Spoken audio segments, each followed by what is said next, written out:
আসসালামু আলাইকুম এভরিওয়ান, বিলু রান্নাঘরে আপনাদের সকলকে স্বাগত জানিয়ে আজকে নিয়ে চলে এসেছি পটল পোস্তের রেসিপি। তো পটল পোস্তের রেসিপির জন্য কী কী লাগছে দেখুন। 2 চামচ আমি কালো সর্ষে নিয়েছি, 2 চামচ আদা সর্ষে নিয়েছি এবং 2 চামচ পোস্ত দানা নিয়েছি। ভালোভাবে জল দিয়ে মিশিয়ে আমি কিছুক্ষণের জন্য রেখে দেবো। তারপরে আমি পটলগুলোকে খোসা ছাড়িয়ে নিয়ে আমি ভালোভাবে পটলগুলোকে পুরো কেটে নেব।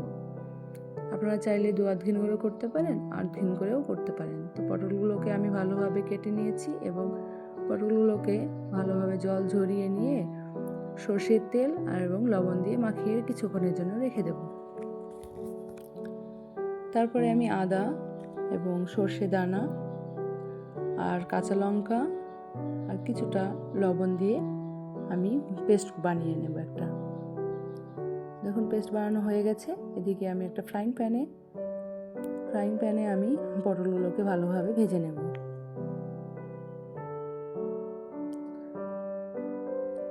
একটু উল্টে পাল্টে ভালো করে ভেজে নেব, মানে খুব একটা ভাজতে হবে না, হালকা করে ভাজলেই হবে।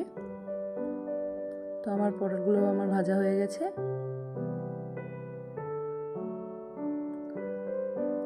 এই দেখুন সুন্দর একটা ভাজা হয়েছে এবং 1 চামচ আমি ওই তেলে আমি 1 চামচ জিরে আর 1/2 চামচ কালো জিরে আর 4টে শুকনো লঙ্কা দিয়ে দেব।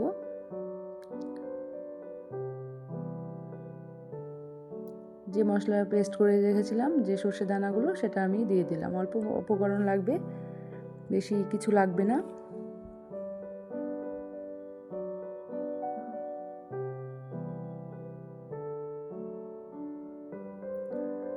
আমি 1/2 চামচ হলুদ দিয়েছি, আপনারা চাইলে স্কিপ করতে পারেন, আপনারা না দিলেও অসুবিধা নেই।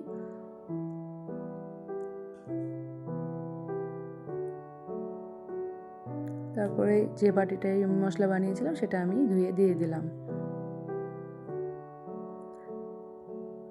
কিছুক্ষণ ফুটে উঠলে আমি পটলগুলোকেও আমি ঢেলে দেব। লবণ দিলাম 1 চামচ।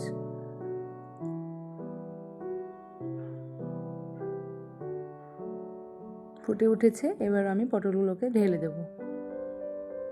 পটলগুলো ঢেলেও আমি কিছুক্ষণ নাড়াচাড়া করে নেব।